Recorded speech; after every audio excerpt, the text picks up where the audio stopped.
Matao. En retrait, joue en rouge, il va tenter quand même la frappe. Et derrière!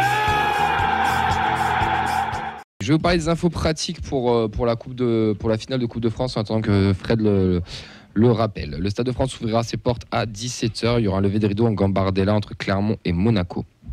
L'aller pour le départ de la gare se fera à Toulouse-Matabiau à 8h50. Il faudra arriver à 7h50 maximum à la gare. Ensuite, ils arrivent à Paris Austerlitz à 16h02. Le retour se fera de Paris à 2h34, arrivé à Toulouse à 9h07. Donc ça trace direct, ça est super rapide, donc ça va être bien pour ceux qui prennent le train. Pour le bus, le départ du stadium se fera à 7h précise. Donc 51 bus, on vous rappelle, qui montent à Paris, c'est énorme. Donc dingue. Départ 7h, le rendez-vous est prévu à 6h. Il faut arriver au plus tard à 6h30 sur le parvis du stadium. Une pause déjeuner de 45 minutes environ est prévue sur une heure de repos à proximité d'Orléans, arrivé au Stade de France entre 17 et 18h. Le retour du Stade de France se fera une heure après la remise du trophée, arrivé à Toulouse vers 11h du matin pour un départ de Paris à environ 1h du mat. On revient vers 11h. Bon, Mathis, on avait reçu déjà au match aller, mais est-ce que tu peux représenter rapidement le média La Tribune Nantaise? C'est ça, donc moi c'est Mathis, donc je suis rédacteur pour La Tribune Nantaise, voilà, site d'information au quotidien du FC Nantes. On est sur internet et puis sur les réseaux sociaux, Insta, Twitter et TikTok, voilà, avec toute l'information dans le détail du FC Nantes au quotidien. Bon, une finale de Coupe de France, pour vous, c'est la deuxième d'affilée. Pour nous, c'est 66 ans plus tard. Ouais, vous pouvez nous la laisser alors. Ça va être un gros match. Mais pour le FC Nantes, en tout cas, c'est une saison compliquée. Vous êtes premier non relégable, tandis qu'on vous attendait quand même un petit peu plus haut dans le classement. Comment tu expliques ces résultats en championnat? Ouais, c'est clair que c'est une saison très très très compliquée. S'il n'y avait pas eu nos deux parcours en coupe, du coup, puisqu'il y a eu aussi la Coupe d'Europe, ça aurait été vraiment une saison assez catastrophique. Comme tu le disais, je pense qu'on a une équipe, déjà un effectif, et puis au vu de la saison passée aussi, qui est taillée pour jouer bien plus haut que ça en Ligue 1. Je pense qu'on pourrait viser le top 10 par exemple, voilà. Donc c'est vrai que cette saison, c'est largement en dessous des attentes. On savait, de toute façon, au début de la saison, que malgré la bonne saison dernière, ça allait être compliqué, parce que sur la première partie de saison, notre effectif manquait cruellement de profondeur sur un petit peu tous les postes. C'est vrai que avec notamment le départ de Randal Colombiani, on avait des problèmes de profil en attaque, il nous manquait des défenseurs, donc voilà. Et puis sur le début de saison, on a aussi eu un calendrier très compliqué avec plein d'échéances qui se sont enchaînées et un effectif qui pour le coup n'était pas taillé pour jouer autant de matchs sur une courte période. On a eu cette période où on perd contre Rennes, contre Fribourg, on a plein de défaites qui s'enchaînent qui nous a un peu fait plonger en championnat. Ensuite, on a eu encore un calendrier assez relevé au mois de février avec des très gros matchs contre des grosses équipes. Et puis, il faut aussi dire, c'est surtout ça le gros problème, parce que même si notre effectif s'est renforcé au mercato d'hiver, c'est qu'on a lâché beaucoup trop de points dans des matchs où on était censé en gagner plus. Je pense aux 2 nuls qu'on fait contre Nice à l'aller et au retour, aux nuls qu'on fait contre Monaco, aux nuls qu'on fait contre Clermont à l'aller et au retour aussi. Donc voilà, beaucoup de points lâchés bêtement. Un problème aussi peut-être de fraîcheur et de profondeur d'effectif. Et tout ça combiné fait qu'on a une saison en dessous des attentes pour ce qui est du championnat. Vous avez gagné la Coupe de France l'année dernière, ce que vous avez amené en Ligue Europa avec un joli parcours, comme tu l'as souligné, comme 8e de finale face à la Juve. Et puis vous sortez quand même avec les honneurs sur ça. Cette année-là, vous y retournez. Est-ce que pour vous, la priorité, c'est vraiment le championnat et le match à Brest, mardi, ou alors la Coupe, si vous pouvez la prendre, ça fera toujours plaisir. Alors là, actuellement, tous les supporters nantais vont vous dire que la priorité, c'est vraiment le championnat. Personne n'a envie de retourner en Ligue 2. Personne n'a envie de revivre une fin de saison aussi cauchemardesque que celle à laquelle ça avait abouti le barrage contre vous en 2021. Vous vous en souvenez aussi bien que nous, j'imagine. Oui. Donc la priorité, c'est le maintien. Est-ce que la priorité, c'est le match à Brest? Par contre, ça, je suis pas 100% sûr, parce que le discours dominant là au club, et Comboiré le dit beaucoup aussi sur les derniers matchs, c'est que en fait, tout le monde est focus sur la finale de la Coupe de France, et qu'il faut que cette finale passe, que cette finale soit jouée, et ensuite tout le monde va pouvoir concentrer toutes ses forces sur le maintien. Donc voilà, et puis après au niveau des supporters, il y a quand même une attente énorme. On va encore être très nombreux au Stade de France. Nantes, c'est vraiment une ville avec une ferveur énorme autour du club. Tout le monde a envie de revivre le trophée de l'année saison dernière, tout le monde a envie de revivre l'Europe. Donc il y a quand même une très très forte attente, et on va dire que cette finale, elle est déjà importante en fait pour le maintien. Elle est importante pour lancer une dynamique. Donc pour la fin de saison, elle est quand même très cruciale, même si effectivement la priorité, si on doit choisir, c'est vraiment le maintien en Ligue 1. Après, une victoire pourrait vous lancer, comme tu viens de dire, une dynamique positive et vous concentrer sur le maintien. Mais est-ce que si jamais il y a défaite, tu as peur justement de l'effet inverse d'une spirale négative, ou alors ça peut leur mettre un coup de pied au cul et se dire ah bon allez, c'est bon, c'est passé, maintenant on se concentre et on y va? Ouais, ça c'est très incertain. Effectivement, je pense que si on perd cette finale, ça peut, il y a le risque que ça enclenche une spirale négative ensuite et que ça nous plonge dans le fond du classement de Ligue 1. J'ai même pas trop envie d'en parler parce que ça me fait déjà peur rien que le fait de l'évoquer comme ça. Mais on va dire que je crois plus à l'effet spirale négative en cas de défaite qu'à l'effet coup de sursaut d'orgueil et ensuite dynamique exceptionnelle en championnat. Ça me fait un peu peur. Ok. Pour ce match de samedi, est-ce qu'il y a des absents ou des suspendus, ou il y a tout le groupe côté nantais? Alors normalement tout le groupe est présent. On a notre Charles Faoré national qui est blessé depuis quelques temps maintenant, mais c'est pas du tout un joueur important de l'effectif, donc même s'il n'est pas là, ça ne changera pas grand-chose. On a Rémi Descamps qui par contre pourrait jouer. En fait là, il était blessé sur les dernières semaines parce qu'il a donc le gardien, notre deuxième gardien qui a l'habitude de jouer la Coupe de France, mais qui n'avait pas joué la finale l'année dernière au profit d'Alban Lafont, que vous connaissez bien également. Oui. Là, il s'est blessé contre Lyon lors de la demi-finale. Il est revenu à 100%, il était à l'entraînement hier.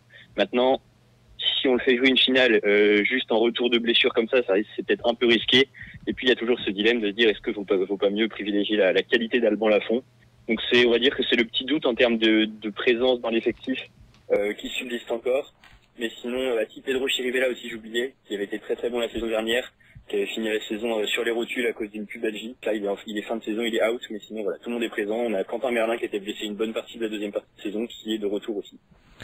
Comment de Nantes, comment tu vois aussi ce côté de Toulouse, déjà qu'on arrive à ce stade de la finale de Coupe de France, qui est plus de 25 000 Toulousains qui montent à Paris. Comment toi tu le vois de tout ça de Nantes? Et nous on a le vécu de la finale par rapport à l'année dernière face à Nice.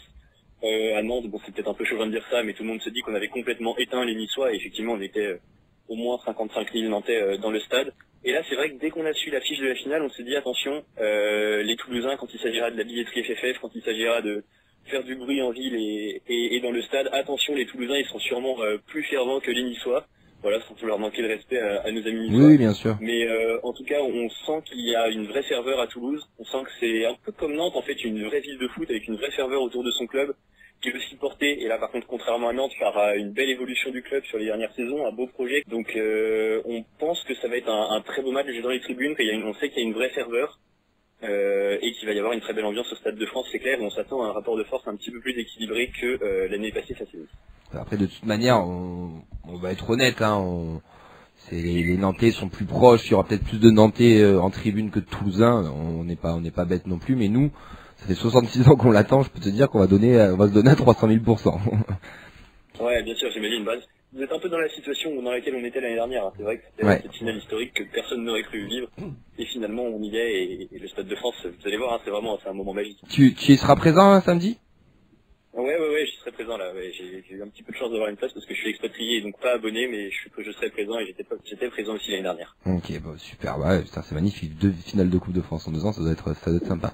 Nous on a vu, ça chante pas mal sur les réseaux, il y a du bon et du mauvais. Mais moi, ce qui m'a surtout marqué, c'est que nous, le club, ils ont tout fait pour nous faire des bus, des machins, des erreurs et tout. Mais vous, le club n'a rien fait. C'est le compte Active Nantes, si je dis pas de bêtises, qui a tout organisé. Ouais, c'est exactement ça. Il faut savoir qu'à Nantes, on a la chance d'avoir des associations de supporters. Donc on a évidemment la Brigade Loire, qui est le groupe ultra et qui organise ses propres activités de son côté. C'est les ultras, on sait comment ils fonctionnent.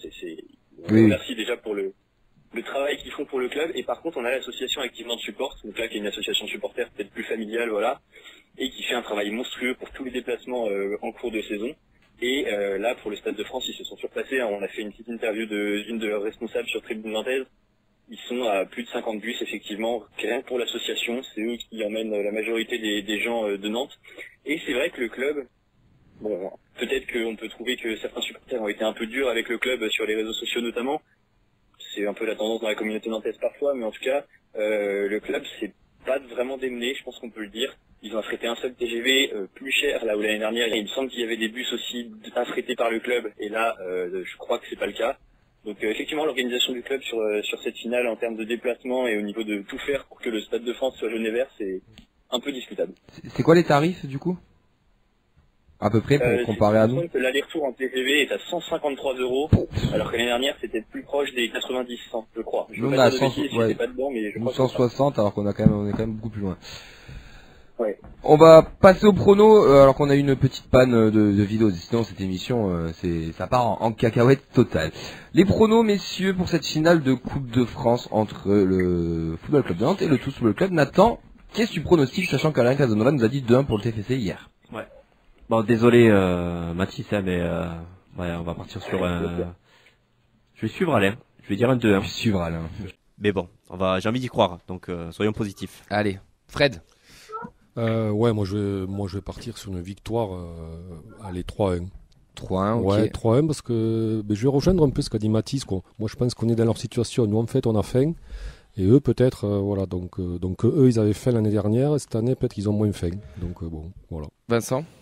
On va dire, allez, 2-1. Ok. Et toi, Mathis, ton pronom? Bah moi je vais dire 1-0, c'est un match une affiche qui est très équilibrée, hein, mais je pense que Nantes peut vraiment se transcender dans les grandes affiches comme ça, donc allez 1-0 pour Nantes comme l'année dernière face à Nice. Allez, bon, ça marche. J'espère que tu n'auras pas raison. Mais en tout bien, tout honneur. Mathis, un grand merci de nous avoir accordé un peu de ton temps. Désolé pour la petite galère technique. On te souhaite une très belle finale samedi, que le meilleur gagne, bien sûr. Merci beaucoup à vous. Merci beaucoup à vous et puis bonne finale à vous aussi. Et puis, voilà, je pense qu'on va avoir une très belle fête dans les tribunes du Stade de France. Ouais, et on se rappelle dans 15 jours de toute façon. Absolument. Allez, ciao, ciao. À bientôt, bonne soirée. Merci. Ciao. Écoutez, cette petite preview qui est faite. Maintenant, nous, il nous reste moins d'une dizaine de minutes. On est désolé. Repasser sur Radio Occitania, ça a tout coupé sur le Twitch, sur le Facebook. Vincent, si je fais pas de conneries, ton ordi a décidé de mettre une petite mise à jour. Il s'est planté en plein milieu. Ça me l'a jamais fait en. Je sais pas, c'est pas si longtemps que ça l'utilise, mais Nena, ça l'a jamais fait. Et sans qu'on fasse rien, donc on a essayé de récupérer la piste audio, on fera le montage, vous inquiétez pas. Ceux qui viennent de rejoindre que maintenant, on va essayer d'en récupérer le plus possible pour faire une émission de qualité quand même. C'est mal barré. On aura de l'audio, c'est pas grave, c'est exceptionnel, on peut pas. Voilà. On a tout donné hier. Ouais. Oui, tant mieux. Voilà. Je sais pas, ça arrivait hier, je pense qu'on pleurait tous. Oui. Bon, c'est bien Oui. la radio quand même aussi. Ouais, c'est bien. Ouais, mais quand c'est pas enregistré, qu'il y a du coup il y a 4 personnes qui écoutent, c'est un peu bête. Ouais. Messieurs, est-ce que vous êtes confiants pour samedi là? Comment? Parce que là, vos pronos font que j'ai l'impression que voilà, vous avez envie d'y croire. Oui. Quels sentiments vous avez? Est-ce que vous avez impatience? Il nous reste moins de 10 minutes là. Voilà. Commentez, Nathan. Je suis confiant, mais je suis toulousain, c'est-à-dire je suis confiant, mais j'ai peur. Ouais. J'ai envie de rêver, j'ai envie d'y croire, mais quand on croit, souvent quand on est supporter du TEF, on est Vite des fois déçu. déçu. Donc voilà, moi j'ai envie d'être porté, j'ai envie de vibrer, de vivre un truc incroyable, qui serait, je pense, le plus gros truc que j'aurais jamais vécu en étant supporter du TEF, puisque Ligue des Champions, j'étais quand même assez jeune, les qualifications à la Coupe d'Europe aussi. Angers, je l'ai vécu de très loin, puisque j'avais pas pu faire le déplacement. Ouais, c'est ça, c'est ce que j'ai vécu, on va dire, dans mon histoire avec le TF. Ça a été belle, hein. La saison dernière aussi en Ligue 2, un truc un peu fou avec un trophée. Donc j'aimerais vraiment que ça ancre, c'est ça, une période, que ça ancre vraiment un renouveau du TF. Donc je n'attends que ça, je n'attends que de dérailler. Ouais, moi pareil. Moi je suis comme un fou. Moi je suis, ouais, ça me comme un fou d'aller au Stade de France, comme un fou qu'on gagne, quoi, qu'on les éclate, quoi, et qu'on brandisse la coupe et qu'ils viennent là, que les joueurs montent dans le virage avec nous. Toi, Et non, il y aura des filets. on s'en fout, on les enlèvera. Vous savez qu'on va les péter. Franchement, si on gagne la coupe et qu'ils veulent monter, les filets. Non, c'est un truc, ça dégage. c'est trop exceptionnel, quoi. Voilà, quoi. C'est quand même la Coupe de France, c'est le plus beau trophée du sport collectif français, quoi. On l'a jamais vécu. Moi, j'ai jamais mis les pieds au Stade de France, comme je pense une très grosse majorité de personnes qui va y aller. Voilà, ouais, c'est beau. Ouais, mais depuis la demi, moi je suis sur un, je ne pense qu'à ça, quoi. J'attends ça et je ne pense qu'à ça, quoi. Vincent. Juste on est de retour normalement en direct sur Twitch et sur Facebook, c'est une cata. Désolé les amis, on a tout donné hier soir et il fallait qu'on ait des petits bugs. Donc on vous résume, le Nantais il a dit qu'on va gagner 3-0 sans souci, sans forcer. Apparemment pas trop de soucis. Bon, Delors il a dit toujours pas toujours terrible. aussi, ouais. C'est vrai que hormis ça, je parlais en étant supporter du TEF qu'on a un peu peur. C'est Ouais, le les genre anciens. de type, c'est le genre de type qui me fait peur, Delors. Bah, Delors, Sissoko, Lafont, comme Boiré déjà. Ouais, t'es- voilà, est-ce que vous voyez un coup franc axial là, en fin de match là, une Ouais. patate de Delors, moi j'en fais des cauchemars la nuit. Hein. Vincent, t'es comment toi? Ben, je suis confiant, tous les voyants sont au vert, la dynamique est quand même pour nous, même au niveau blessure, tout le monde est là en théorie, puis Il va y avoir tourne une merde, bien, voilà. ça se passe bien, on va être apparemment quasiment 26 000 au Stade de France, il y a tout qui va bien. Au bout d'un moment, il faut arrêter aussi de tergiverser, se dire ben, tout va bien, donc ça aille bien, et ça ira jusqu'au bout. On est tous traumatisés, je pense. Ouais, mais il faut être confiant aussi, ça marche bien. On a fait des exploits, Angers, c'est un match coup près, c'était 2016, c'était comme une finale, et on l'a gagné. Oui. Donc, pourquoi pas. Oui, non, bien sûr. Moi j'y crois. Hein. Ouais, Le tatouage est encore prêt. heureux. Hein. Encore heureux qu'il faut y Oui, croire. après si on n'y croit pas sur ce match, on n'y croira jamais. Mais voilà, s'il y a Ouais. bien un match où on peut y croire, c'est Ben, maintenant quoi. ce qui fait qu'on peut y croire, c'est que en face, avec tout le respect que j'ai pour les Nantais, c'est que c'est Nantes. C'est pas Marseille, c'est pas Paris, c'est pas Lyon, c'est pas Monaco, c'est pas Lille, c'est pas ces gros clubs top 10 réguliers. Nantes est un gros club du championnat de France, c'est un club historique avec un gros palmarès et je n'en enlève pas. Mais sur la dynamique, sur la saison, c'est pas foufou, hein, c'est pas Jojo.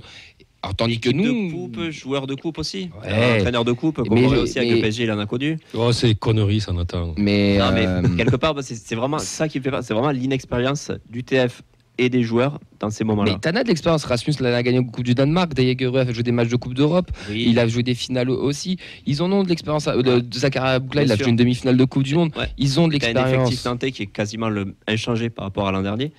Je me dis, ils ont vécu ça ensemble, ils ont envie forcément de le revivre. Ils ont une cote aussi à avoir sur le marché des transferts s'ils se qualifient encore en Coupe d'Europe, tu vois. Ça va gonfler. Enfin, il y a plein de choses qui rentrent dans le contexte pour eux, du côté de Nantes. Ce qui fait que forcément, je me dis que c'est une équipe qui a plus d'habitude que nous. Mais j'ai envie d'y croire, tu l'as dit, hein, c'est pas Marseille, c'est pas Paris, c'est pas.